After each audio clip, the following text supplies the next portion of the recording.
Hello, we're glad to be here with you again today or this evening. It's always our pleasure to be able to share with you some of the ideas and thoughts and insights we have relative to our various religious perspectives. As we're doing that, we're approaching major holidays in December, and our discussion today is predominantly related to how each of our faith perspectives, Muslim, Jewish, and Christian, impact the things we do, the ways we celebrate in our own personal lives. But as I was preparing for this, actually preparing for something else, I came across a book that was just published, relative in part to our conversation today. The title of the book is Jews and Muslims in British Colonial America, and it was published in 2012 by two authors, Elizabeth Hirschman and David Yates. And to my shock and surprise, and I think it'll be interesting to see how our guests today react to this also, their findings were that in the earliest American colonies, the majority of the settlers weren't British, but rather originated from Spain and Portugal and France and Germany, and the Ottoman Empire. And so these two researchers tried to find out a little something about the origin of these early settlers in the United States. And they analyzed data according to naming practices, marriage patterns, business relationships, and DNA testing. And here's what they found. They found that the majority of the early settlers were of Sephardic Jewish or Ashkenazic Jewish and Muslim origins. Muslims both from North Africa and from the Ottoman Empire. And it included settlers in Virginia, both in Roanoke and Jamestown, in Massachusetts, including Pilgrims and Puritans, in South Carolina, many of whom came from Barbados and bore Jewish connections, New York, New Jersey, Delaware, Maryland, and Pennsylvania, where settlers had these surnames, Ali, Arif, and Saladin. And so based on all of their research, they found out that there was a much larger presence of non-Christian colonists in early American colonies, and that was through these non-Christian early settlers that much of the initial growth and economic prosperity of the United States was initiated. Now, with that introduction and giving you a little time to reflect on it, we're going to ask each of our guests again today to introduce themselves and just give a brief summary of perhaps the most important aspect from their own faith perspective that comes to the forefront in their celebration during this holiday season. Dean. Well, thank you, Dan, for that interesting and surprising introduction. You had mentioned that just a few minutes before we sat down here, and I think my head is still spinning from that, and I'd love us to have a chance to talk about that if we can, although it will be really surprising and sort of off the cuff, as will maybe many of our other comments here today. Dean Simpson is my name. I'm pastor of Cross Lutheran Church, just 10 miles from where we're sitting here, little town of Roberts. I've been there now this January for 17 years. And so I was raised as a Methodist, a little boy growing up in various small towns in Wisconsin, and eventually met and married a Lutheran, and then became a Lutheran in a Lutheran seminary and church, and have been pastor here at Cross for 17 years, as I say. I guess I have to say that the most, the dominant theme of this holiday season for me as a Christian would, of course, be the Festival of the Incarnation. We see God, we believe, in the person of Christ, more clearly revealed there than God might be in other places. And surprisingly, however, if that's so, what we see is a very sort of humble and weak and welcoming and non-judgmental God who eventually dies on a cross, praying for the forgiveness even of those Roman soldiers pounding the nails through his hands and feet, and praying for the forgiveness of his enemies. And so we hope in the season of goodwill, we call it, that we as Christians might do a little soul searching and ask, how is it we might ourselves embody this welcoming, merciful, gracious presence of God in our own behavior, our own celebrations, our own mealtime fellowships of welcoming strangers, laying down our arms and making peace in the world. I'm afraid we don't have a very good record of that.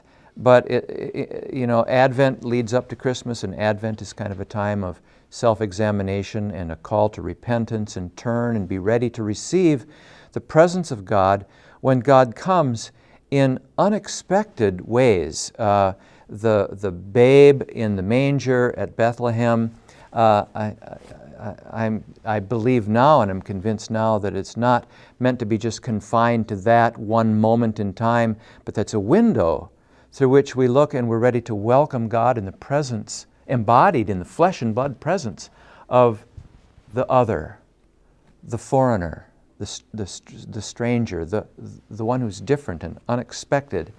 And I know that has overlapping themes. There's a theme there that overlaps certainly in the Jewish stories as well, as waiting for, welcoming the stranger, waiting for Elijah, waiting for others, and our Muslim brothers and sisters too, the importance of welcoming strangers, hospitality. I think that's embodied for me as a Christian most clearly and graciously in this humble, vulnerable babe who for us embodies the presence of God and who's vulnerable in this world, and not strong and warlike and conquering, but weak and in need of our care, in need of our welcome and our sheltering. That's a theme that, as I've grown older now as a Christian and as a pastor, I think we really need to zero in and mine the depths of the meaning of that image of God. And so I'll leave it there. I think that's wordy enough for now. Thanks. Thank you. My name is Rob Wertheimer, and I'm a lawyer. I live in Hudson here. I originally grew up in New York City, but I've been living in Wisconsin now for over 30 years. I'm what's called a 2G, as they say. My mother is a Holocaust survivor, so I'm second generation, and my kids are 3G. They just use those terms now. But my mother was a hidden child in World War II, and that shaped a lot of my growing up and adulthood as far as being in that Holocaust survivor family. As far as how we look upon this time of year and the festivals, our big holidays in the Jewish religion are, September, October. We have Rosh Hashanah, which is the Jewish New Year, and then we have Yom Kippur, where we atone for our sins and fast, and then there's Harvest Holiday, Sukkot, and then there's Simchas Torah, where we celebrate the ending of the reading of the 5 books and moving on to start over again, kind of like with the new year. And then in December, usually corresponding with Christmas, although it varies since we're on a lunar calendar, we have Hanukkah, which is compared to like Rosh Hashanah, Yom Kippur are big ones. So compared to that, it's kind of I don't know if minor is the right term, but it's not as anything like the Christmas celebration. You go to work, you get gifts. It's basically the rededication or the dedication of the temple that the Jews got back, and they had only enough oil to light the candle for one night, and through miracle it lasted for 8 nights, and so we celebrate the Festival of Lights, and it's a very upbeat and happy time, and it was nice growing up to have something to correspond with Christmas, because you really, in a lot of ways, feel kind of left out when you're growing up in this Christian American society here, and everyone's celebrating Christmas and Christmas trees and Santa Claus, and you really don't have that experience. But it's, as far as the Jewish holidays goes, it's very upbeat, so we like it very much like that. And so, especially in this time with what's going on in the Middle East, it's nice to have peace, to be able to celebrate Hanukkah, and to just sit back and think about, like you were saying, welcoming people into our home, to waiting for Elijah, the prophet, and just to share and give and spread the word of peace and love during this time of the year. So, You mean, I'm surprised, Rob. So Santa Claus is not a Jewish it's saint? Hanukkah Harry. Hanukkah Harry. With the Hanukkah bush. That's what they made up for us. Oh. Please. Thank you, Dan, and it's Amos Shankalic, and I was born in Turkey, and but not raised there. I was raised in Germany, so I spent my childhood there. My dad and the family, they were guest arbiters in Germany for so long. But then I grew up. We went back to Turkey, and I finished my college there in Turkey. And now I've been here in Wisconsin for almost 8 years now, and I'm working at the university, and I'm a marketing academic. And there's really lots to share about festivities, holiday times, but the time is not the same. It's not overlapping. That's what I have to say, because according to Islam, we have the lunar calendar, so there's really no set festivities because they change, they move around. So for Christmas time, the latest holiday season we have actually in Islam two main holidays, festivities. The first one is Eid al-Fitr, which means we fast for a month and then one day holiday where we kind of celebrate and enjoy that God has accepted our purification through fasting for a whole month. And then we have the other one, which is roughly 2.5 months later, which was 3-4 weeks ago, a month ago actually. It's Eid al-Adha, which means it's after completing the Hajj, is the pilgrimage. You have to sacrifice. Mm-hmm. And all these traditions, actually, when you mention Hanukkah and the others, they overlap somehow in the tradition, because we don't celebrate the birth of Muhammad or of Jesus, but we know the importance of his birth. You said, well, but I don't think he was vulnerable, because he was protected by God at that time. And his birth was quite a miracle according to Quran. And there were so many miracles during his birth, and especially Mary, she was, a special figure again also. And there's so many stories in the Quran about Virgin Mary and about the birth of Jesus, which is overlapping really. But we don't celebrate, so I can't say anything about celebration but we acknowledge his birth, and it's amazing what he really brought.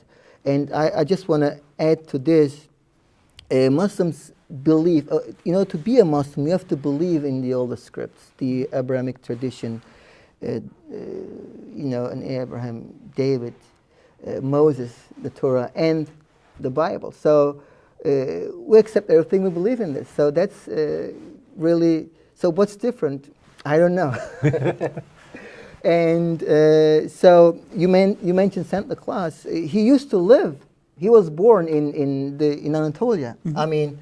At that time it wasn't Turkey, but was Roman occupied land, and he was born in Tarsus, according to the story, and a Mediterranean coastal city. So I think that's for now. Yeah. I'm Dan Brook. I'm a retired pastor and professor, also from Hudson. Lived here about 16 years, and and enjoy the community.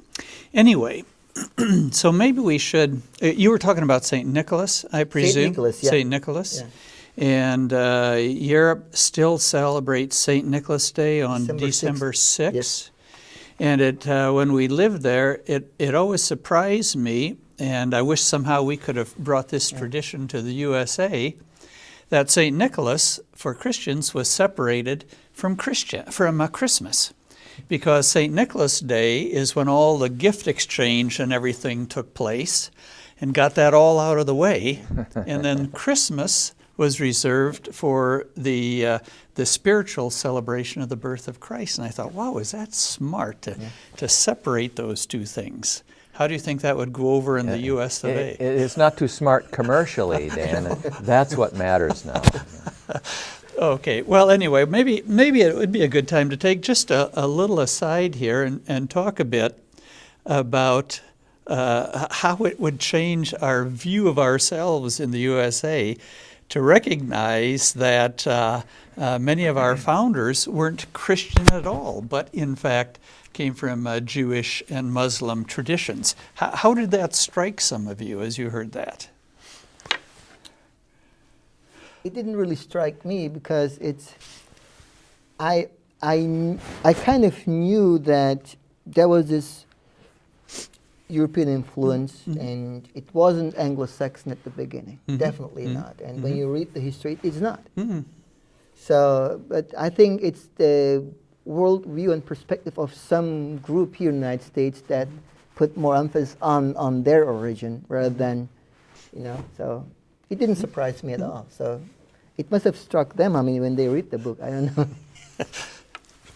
I was surprised just because when you're growing up and in school, you don't hear anything about that. Right. It's kind of like, I guess if you're African American growing up until recently, there wasn't a whole lot of good history about that.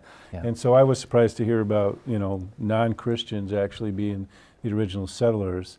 So it was, and both Sephardic, like from the Mideast, and Ashkenazi, the European Jews, both types, and I'm sure there's more than two types, but yeah, it was quite interesting to hear that, and I'd like to actually learn more about that. Yeah, me too. I wonder what happened. Were they just simply overwhelmed by the sheer numbers of later immigrants then from escaping religious persecution in Europe, and then finally they became the dominant, Christian became the dominant. Of course, we know that the founders, as you mentioned, Dan, as we know, were not Christian. They were deist, which is not the same. Just sort of God-fearers in a way.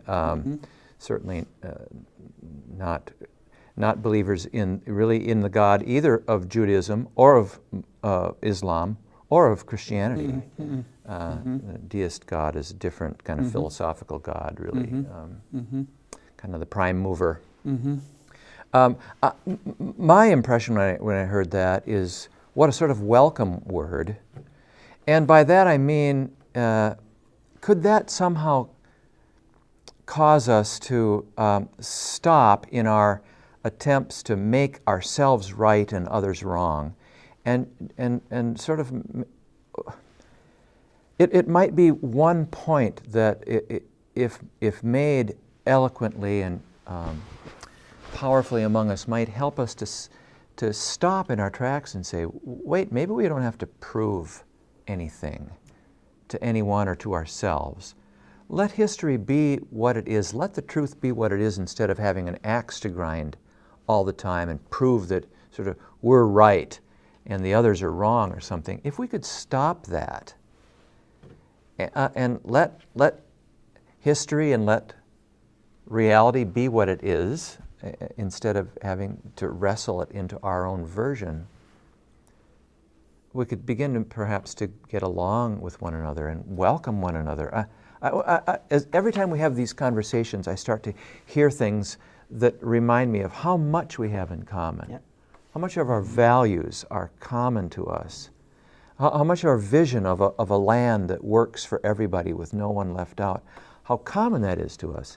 And yet, we know we're living in a world of fear, and then hatred based on that fear, and revenge, and what a tragedy that is. and I'm aware of that as we come into this holiday, this holy day kind of time of the year. So it's very interesting because I believe it doesn't matter, I mean, it's whether monotheistic or other religions, it's all about purifying the human soul. Mm-hmm. It's a path where individuals are guided through some philosophies or beliefs to become better people. Mm-hmm. Mm-hmm. And so we know this, but then we forget this. Then holiday season starts and we start to remember, oh yeah, we should be doing this. So we become better for a month, for a couple of days, but then we forget it again. I don't know, I think it's the human nature. And God knows our nature. That's the reason why He is keeping an eye on us. That's how I feel about it, you know?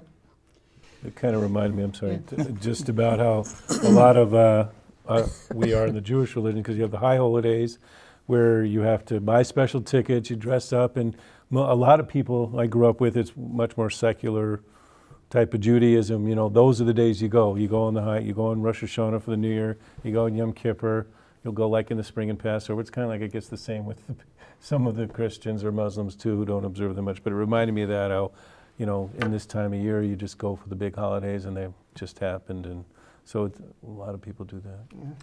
Yeah. You know, coming from an academic background, much like the legal background, you basically learn the values of combativeness, as it will, because a part of the educational experience is to present and defend your own point of view. And the whole concept is somebody's a winner and somebody's a loser. You have to show when you go to court that your client has all the right answers and the adversary doesn't know a thing and is about as dumb as a pig. And when we sat in graduate school seminars, we take a position and we defend it, and we have to show that we're smarter than everybody else. So that's a part of it is. Well, like maybe all of you, we get into a little trouble sometimes because we're always sure we're right. And at one point, when I was still alive, my father bought me a wall hanging that's still in my office that quotes the prophet Isaiah. You like Isaiah, you like Isaiah, you like Isaiah, I like Isaiah. And I'd never heard this, and it's as simple as this. In quietness and confidence shall be your strength. And as I think of that, it's the hardest prophetic utterance, I think, for us to live. And as far as our country is concerned, I think of this often. I had the good luck, like you did, to live in Europe for quite a bit of time.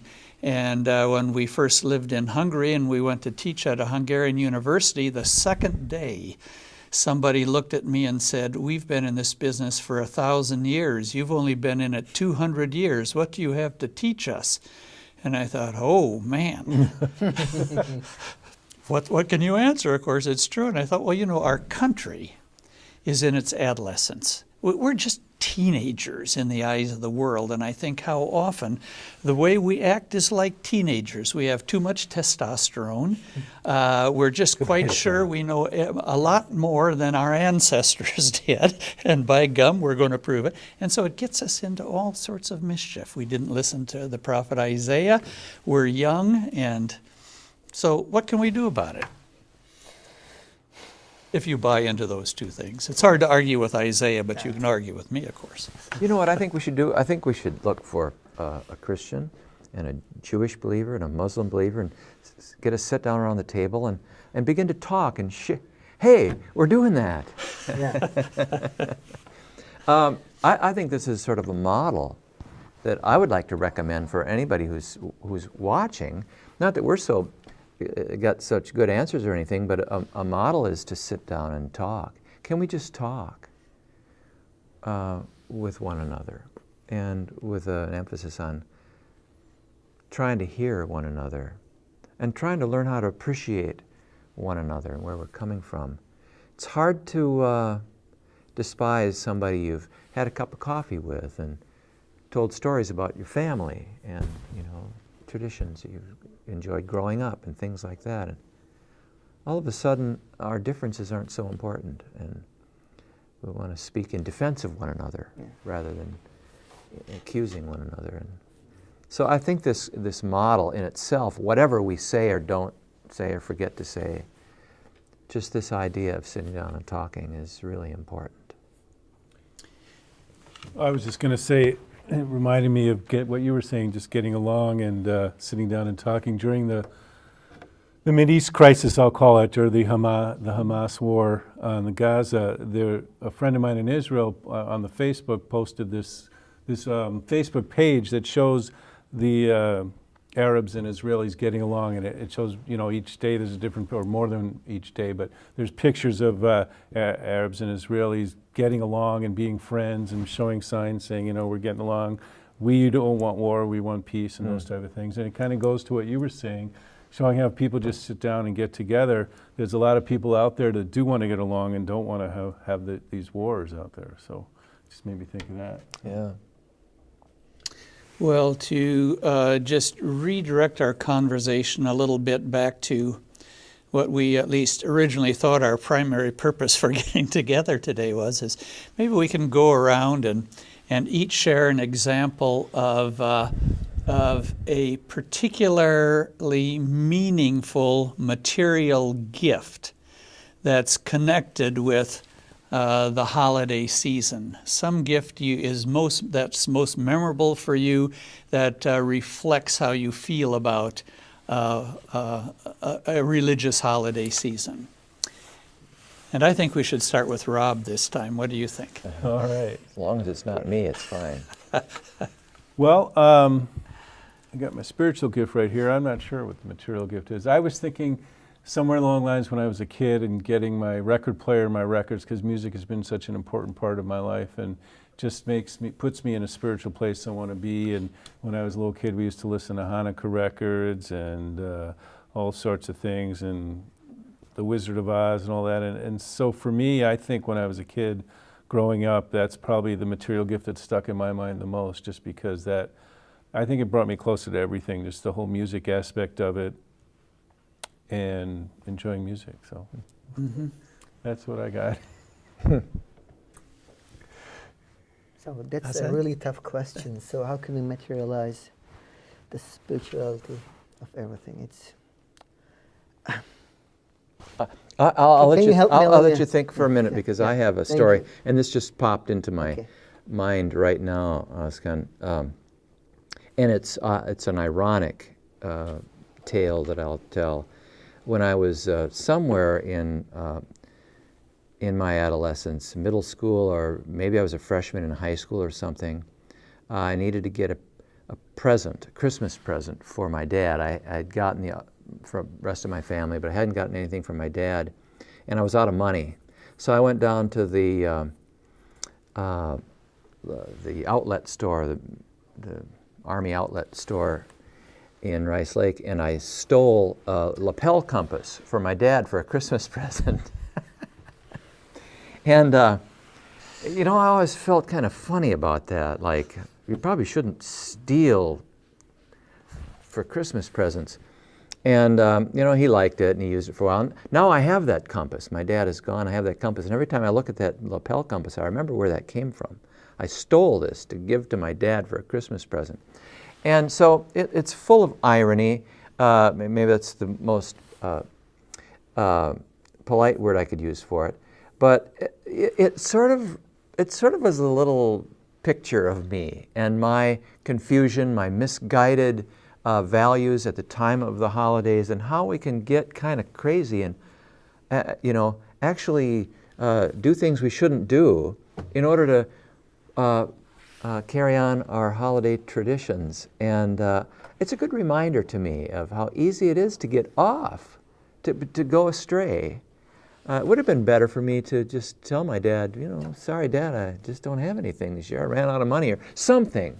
So now you gave me an idea about your question and what to answer. Actually, the holiday season especially puts the pressure on us, especially parents and others, to give away gifts, right? So why is that pressure? Why should we give something material? I mean, So you're asking? So this pressure puts you into a position where you had to do this, right? And Sin, you yeah. thought it was okay, and I agree. And I didn't think it was okay, but I was willing to do it anyhow. So I understand that. So Why? I mean, so why do we have to give something material, which may harm us, which may put lots of debt on our credit cards? Yeah. And the other day I was reading the 40% of retail sales are made during holiday season. So it's an imbalance which creates some imbalance throughout the whole year. So companies literally, economically, wait for the holiday season. And we too, if you haven't saved, you are in debt. So maybe I say, don't push yourself to give a material gift, but be a good person. Maybe it's the best gift. I don't know. That's what came up into my mind.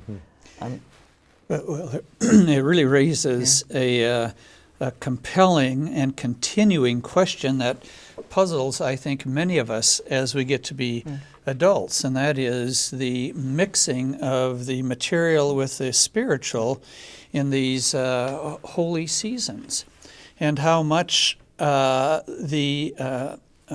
focusing on the material gifting diminishes the spiritual aspect of it. So as we'll come back to that in a little bit, but maybe now we should think of what the greatest spiritual gift of the season has been for each of us.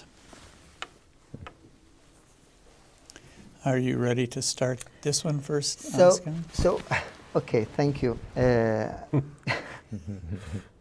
spiritual gift, I would say, it's the opportunity to look inside yourself. Mm-hmm. and kind of question who you are, what you are, and what the whole purpose is of being a human being and being alive. Is it just, again, I want to go back to the materials, is it just come, work, make money, consume, and then die? Mm-hmm. Or is it more than that? So what is a human being worth? Are we worth what we owe, what we can afford and give away as a gift? Or is it more about what you can internally do as the soul? I mean, I think these times we should strengthen our spirit. I think that's what we should be doing. And these seasons should be there and should also remind us that it's not just during the holiday season, it should be throughout the whole year. Mm-hmm. I hope this is not an offensive and impertinent personal question. So you tell me if it is, okay? If you hear the question, if I hear the question, yeah. Now, you are a professor of marketing. That's right. So do you have what communications people call cognitive dissonance as you're teaching marketing techniques sometimes? You know, you have to come and sit in my class and you will see that the overall, when I make some comments about marketing activities of companies, I always am critical and from an ethical standpoint. And I will always put the perspective from a consumer rather than from a business person, because when we care about the consumer, he or she will come back and this will assure a continuing business. And it's not all about nailing the customer, the consumer. It's all about satisfying and keeping the customer happy. And I feel that because I first am a consumer, a human being. Second, I teach all these practices, but with one, how to say, concern. If they're not ethically motivated, then you can really, with all your marketing practices, distort the whole society. And create a mess, not just economically, but also in social terms. And I have to say yes. And it wasn't personal. I'm glad that you asked that question, because I believe that everyone, a marketer, should ask the same question. All these practices, okay, is towards creating sales and profit, but can I legitimize this profit? That should be, Thanks. I'm glad you asked that question. Yeah. Well, it's a toughie at this time of the year, because I don't know about the rest of you. I mean, well, you know, as a Christian pastor, you probably know as a lawyer, and you've already confessed that you know as a expert in marketing that a lot of conflict occurs during this season.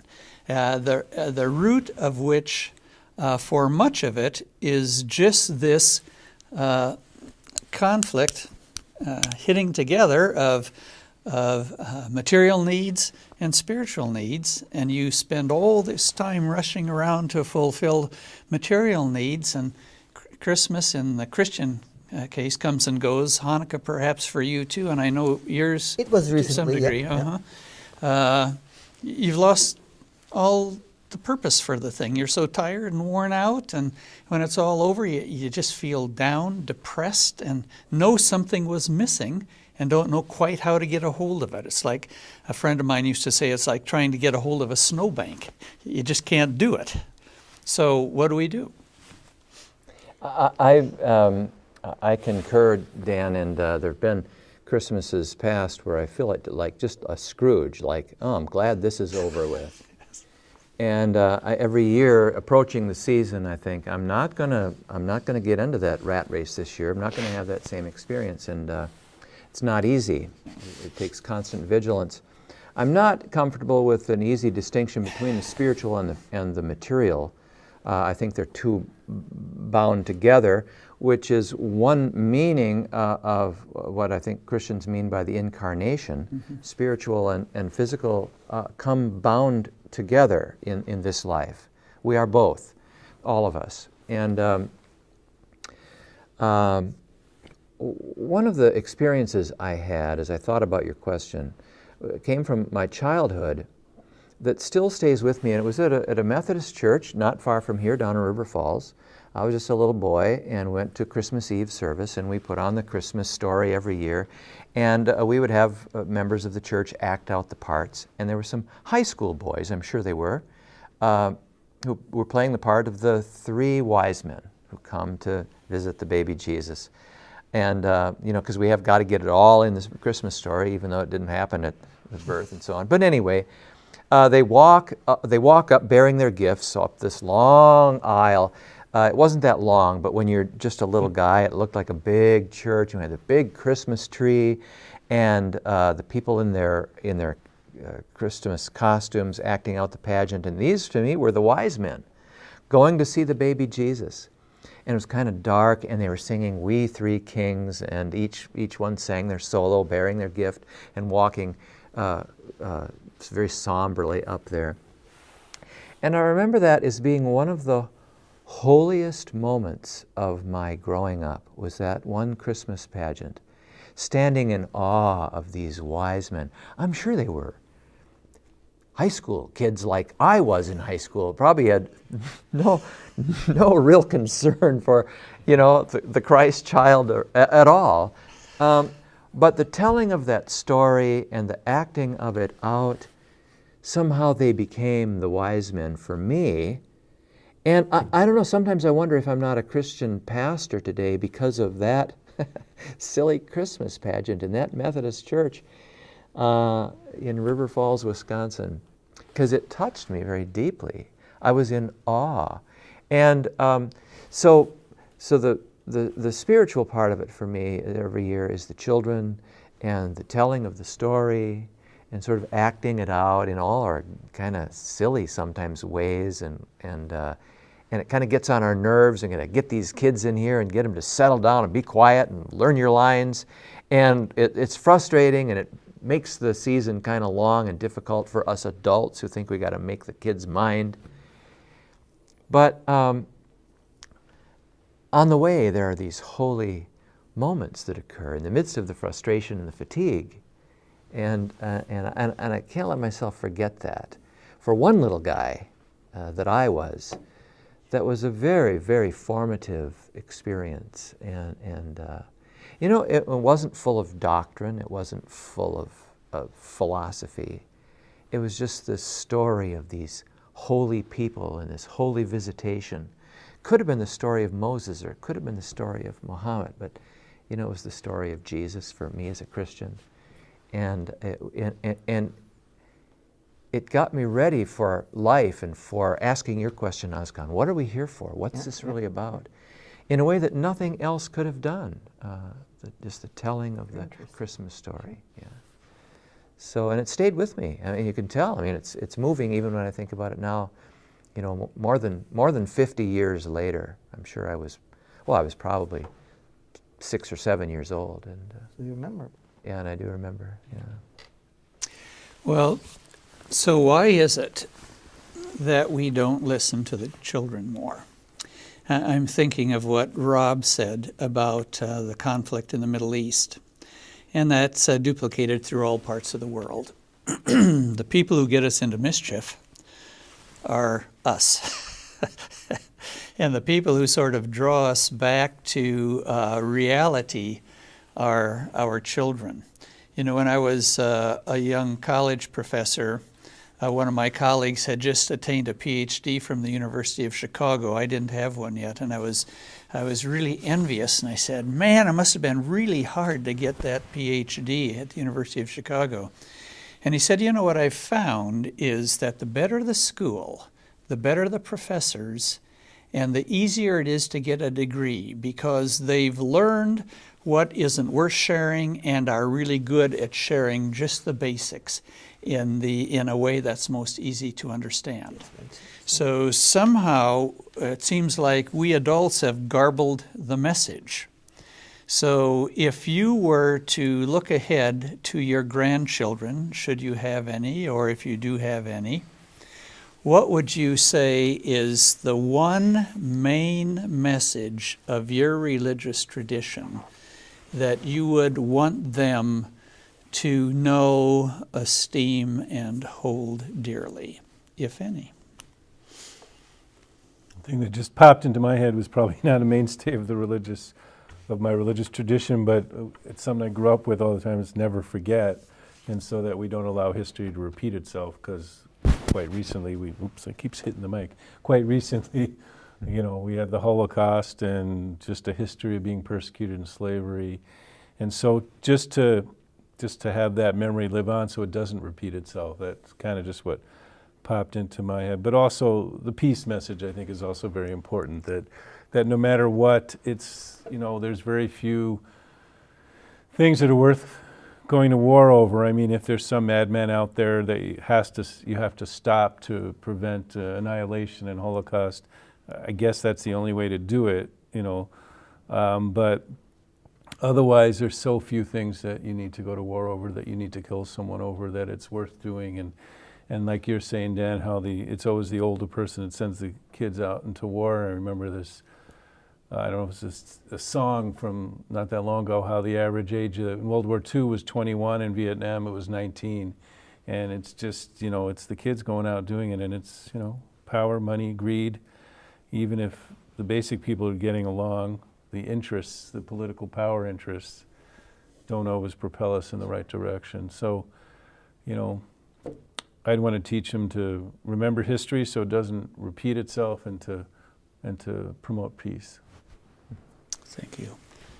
So, along the same lines, what Rob said, I would say, what I teach to my children, and I'd like to, if I live that long, teach my grandchildren, if I will have any, is about respecting the human being. I mean, each human being is worth to be respected. And the only reason is for that, because of the Creator, because we are a part of His overall whatever. I mean, I don't want to say His, because I don't want to put a gender on it, because it's. But God,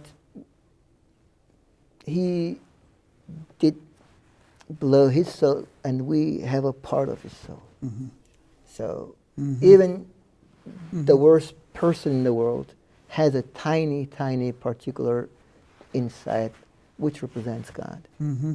And even this person would be worth the respect. And that's a tough lesson. I mean, that's maybe hard to accept. But I think once the humankind goes to that direction, I would say that we will definitely get along better. But that's tough. I mean. Thank you. Well, Anything to add? Yes, the thing that leaped immediately into my mind was this verse from 1 Corinthians 13, the famous love chapter by St. Paul, the great 3 theological virtues, faith, hope, and love. These 3 abide. But the greatest of these, says the apostle of faith, is not faith, but love. The greatest of these is love. And it's easy for faith to divide if it's not tempered with love. And, the greatest commandment that Jesus gave is, love one another as I've loved you. And the whole idea of laying down one's life for one's neighbor and friends. And so I think it's just that simple, is love one another. If we lived that rather than just be right about it, it would make a difference. So the Greeks had a name for us, humans. It's anthropos. Do you remember what the Greek meaning of the term anthropos is? It's Anthropos. It's I don't know. uplooker. Our definition from the Scriptures, Old and New Testament, as anthropos, is that we're uplookers, which your conversation made me think of that. It's the human worth all of us have in the eyes of the one we each look up to. And if we prioritize that, somehow the barriers that divide diminish, and we can have conversations like this. Well, once again, we want to go on and wish we could, but our time has come to a close, and so thank you to each of you for being present and sharing so intimately of yourself and your belief systems, and reminding us again that we are actually one as a child, each as a child of God. We're grateful for that. We're grateful for you watching, and we hope all of you have a wonderful holiday season. And we'll look forward to being with you again in the future sometime. Thank you for being with us today, and thank to each of you. Thank you, Dan. Thanks Thanks Dan. for having us here. Thank you. Thank you.